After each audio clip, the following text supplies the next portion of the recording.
Hi friends, ఎలా ఉన్నారు? మనం బ్యాంక్స్కి వెళ్ళినా, షాపింగ్ మాల్స్కి వెళ్ళినా, టికెట్ కోసం రైల్వే స్టేషన్ టికెట్ కౌంటర్కి వెళ్ళినా, ఇలా ఎక్కడికి వెళ్ళినా మనకి ఎక్కువగా తారసపడేది కంప్యూటర్. ఇంతటి ముఖ్యమైన కంప్యూటర్ ఎలా పనిచేస్తుంది, అసలు ఎలా వర్క్ చేస్తుంది అన్న బేసిక్ డీటెయిల్స్ మనం ఖచ్చితంగా తెలుసుకోవాలి. ఈ వీడియోలో ఆ విషయం గురించి తెలుసుకుందాం. సాధారణంగా మనం వాడే బేసిక్ కంప్యూటర్లో ముఖ్యంగా 3 యూనిట్లు ఉంటాయి. అవి మొదటిది ఇన్పుట్ యూనిట్, రెండవది సెంట్రల్ ప్రాసెసింగ్ యూనిట్, మూడవది అవుట్పుట్ యూనిట్. ఇన్పుట్ యూనిట్ మనం ఏదైతే కంప్యూటర్కి పెర్ఫామ్ చేయమని ఇస్తామో అది ఇన్పుట్ యూనిట్కి చెందింది. ఉదాహరణకు మనం కంప్యూటర్లో 2+3 ఎంత అని చూడాలనుకుంటున్నాం. ఈ 2+3ని మనం కీబోర్డ్లో 2 అనే నెంబర్ని 3 అనే నెంబర్ని ప్రెస్ చేస్తాం. కాబట్టి మనం ఇచ్చే 2+3 అన్నది ఇన్పుట్. అది ఎలా ఇచ్చాం? కీబోర్డు ద్వారా ఇచ్చాం. కాబట్టి కీబోర్డు ఇన్పుట్ డివైస్. అలానే ఏదైనా ఒక పేపర్ని లేదా ఆధార్ కార్డు, డ్రైవింగ్ లైసెన్స్ లాంటివి స్కాన్ చేయాలి అనుకుంటే మనం స్కాన్ చేయడానికి ఇచ్చే పేపర్ లేదా కార్డు ఇన్పుట్. స్కాన్ చేయడానికి ఉపయోగించేది స్కానర్. కాబట్టి స్కానర్ అన్నది ఇన్పుట్ డివైస్. అలానే సూపర్ మార్కెట్కి వెళ్ళినప్పుడు అక్కడ ఏదైనా వస్తువు కొనే ముందు ఆ వస్తువుపై ఉన్న బార్కోడ్ని స్కాన్ చేస్తారు. Barcode input, barcode scanner input device. ఈ ఇన్పుట్ డివైస్ని ఉపయోగించి బార్కోడ్ని స్కాన్ చేస్తాం. అప్పుడు ఆ వస్తువు యొక్క రేటు, డీటెయిల్స్ అన్నీ మనకి కంప్యూటర్ స్క్రీన్ మీద డిస్ప్లే అవుతాయి. దీనిని బట్టి ఇన్పుట్ మనం ఏదైతే కంప్యూటర్కి ఆపరేట్ చేయమని ఇస్తామో లేదా పెర్ఫామ్ చేయమని ఇస్తామో అది ఇన్పుట్. దీన్ని మొత్తం టోటల్గా ఇన్పుట్ యూనిట్ అంటారు. Keyboard, mouse, scanner, joysticks, finger print scanner, webcam, touch screen ఇలాంటివి అన్నీ ఇన్పుట్ డివైజెస్. రెండవది సెంట్రల్ ప్రాసెసింగ్ యూనిట్. మనం చూసే డెస్క్టాప్ కంప్యూటర్స్లో కీబోర్డ్, మౌస్ సపరేట్గా ఉంటాయి. ఆ పక్కనే ఇలాంటి ఒక ప్రాసెసింగ్ యూనిట్ ఉంటుంది. ల్యాప్టాప్స్లో అయితే కీబోర్డు, మౌస్, ప్రాసెసింగ్ యూనిట్ అన్నీ కలిపి ఒకే దగ్గర ఉంటాయి. ఈ సెంట్రల్ ప్రాసెసింగ్ యూనిట్ ఒక కంప్యూటర్కి ముఖ్యమైనది. ఒక రకంగా చెప్పాలంటే హార్ట్ ఆఫ్ ది కంప్యూటర్ లేదా బ్రెయిన్ ఆఫ్ ది కంప్యూటర్ అంటారు. అసలు ఈ ప్రాసెసింగ్ యూనిట్ పని ఏమిటంటే మనం ఇచ్చే ఇన్పుట్ని తీసుకుని ఆ ఇన్పుట్కి తగ్గట్టుగా ఆపరేషన్ చేయడం. మీరు ఎప్పుడైనా గమనించారా? మన కంప్యూటర్లో గూగుల్ క్రోమ్ని క్లిక్ చేయగానే వెంటనే క్రోమే ఓపెన్ అవుతుంది. కంప్యూటర్లో సెట్టింగ్స్ని క్లిక్ చేయగానే సెట్టింగ్స్ ఓపెన్ అవుతాయి. అలానే ఇంతకు ముందు చెప్పుకున్నట్లు 2+3ని ఎంటర్ చేయగానే 5 అని రావాలి. మనం స్కాన్ చేసిన డాక్యుమెంట్ కరెక్ట్గా స్కాన్ అవ్వాలి. ఇలా మనం ఇచ్చే ప్రతి ఇన్పుట్ని ప్రాసెస్ చేసి ఏ ఆపరేషన్కి తగినట్లుగా ఆ ఆపరేషన్ని సెంట్రల్ ప్రాసెసింగ్ యూనిట్ పెర్ఫామ్ చేస్తుంది. ఈ ప్రాసెసింగ్ యూనిట్ ఇచ్చిన ఇన్పుట్కి తగినట్టుగా ప్రాసెస్ చేయడం ఒక్కటే కాదు, దానికి తగినట్టుగా అవుట్పుట్ కూడా ఇస్తుంది.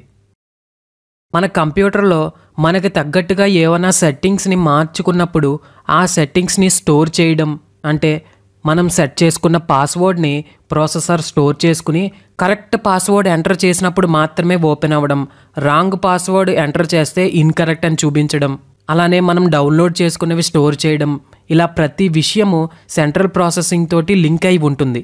ఈ ప్రాసెసింగ్ యూనిట్లో memory unit, RAM, Rome, hard disk లాంటివి ఉంటాయి.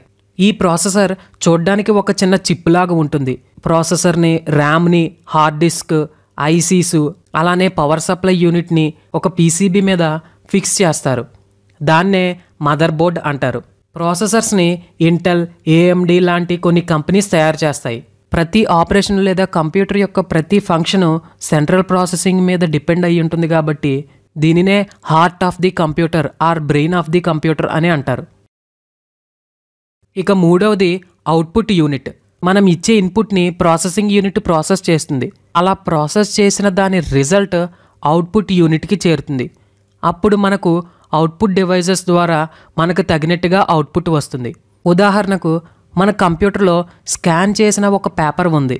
ఆ స్కాన్ డాక్యుమెంట్ని ఓపెన్ చేసి ప్రింట్ అనే ఆప్షన్ మీద క్లిక్ చేయగానే ప్రాసెసింగ్ యూనిట్ అవుట్పుట్ యూనిట్కి కమాండ్ పంపిస్తుంది. అప్పుడు ఆ అవుట్పుట్ యూనిట్ ఆ స్కాన్ పేపర్ని అవుట్పుట్ డివైస్ ద్వారా ప్రింట్ తీస్తుంది. ప్రింట్ తీయడానికి ఉపయోగపడేది ప్రింటర్. కాబట్టి ప్రింటర్ అన్నది అవుట్పుట్ డివైస్. ఈ 3 యూనిట్లు కంప్యూటర్కి చాలా ముఖ్యమైనవి. ఇంకొక విషయం ఏమిటంటే కంప్యూటర్కి అర్థమయ్యే భాష బైనరీ లాంగ్వేజ్.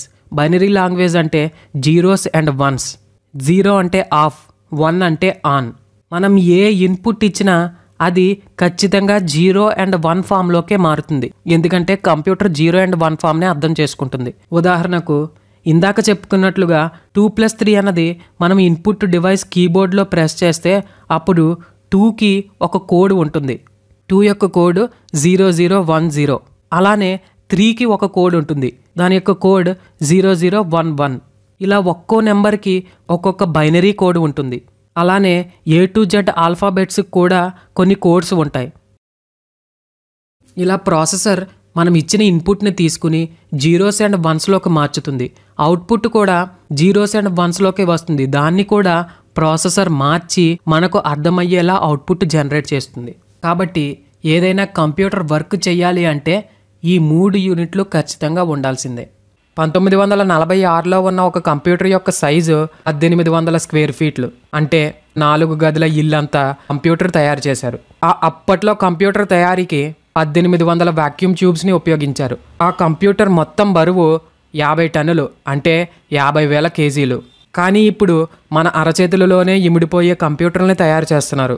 ఎంతో స్మార్ట్గా, స్లిమ్గా, వెయిట్ చాలా తక్కువ ఉండేలా మంచి డిజైన్తో కంప్యూటర్స్ని తయారు చేస్తున్నారు. Super computers. ఆర్డినరీ కంప్యూటర్స్ కొన్ని సంవత్సరాలు చేసే పనిని సూపర్ కంప్యూటర్స్ కొన్ని నిమిషాల్లోనే చేసేస్తాయి. చాలా వేగంగా ఖచ్చితమైన అవుట్పుట్ని ఇస్తాయి. ఫుగాకు అనే కంప్యూటర్ ప్రపంచంలోనే పవర్ఫుల్ సూపర్ కంప్యూటర్. ఈ సూపర్ కంప్యూటర్లో 1,60,000 సెంట్రల్ ప్రాసెసింగ్ యూనిట్లు ఉన్నాయి, అంటే సిపియులు ఉన్నాయి. ఈ ఫుగాకు అనే సూపర్ కంప్యూటర్ జపాన్కి చెందింది.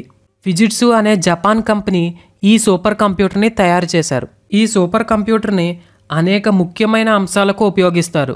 కోవిడ్-19 రీసెర్చ్, అంటే మాస్క్స్ మీద రీసెర్చ్ చేయడానికి కూడా ఈ ఫుగాకు కంప్యూటర్ని ఉపయోగించారు. అలానే మెడికల్ రీసెర్చ్కి, వాతావరణ పరిస్థితులను అంచనా వేయడానికి ఈ సూపర్ కంప్యూటర్ని ఉపయోగిస్తారు.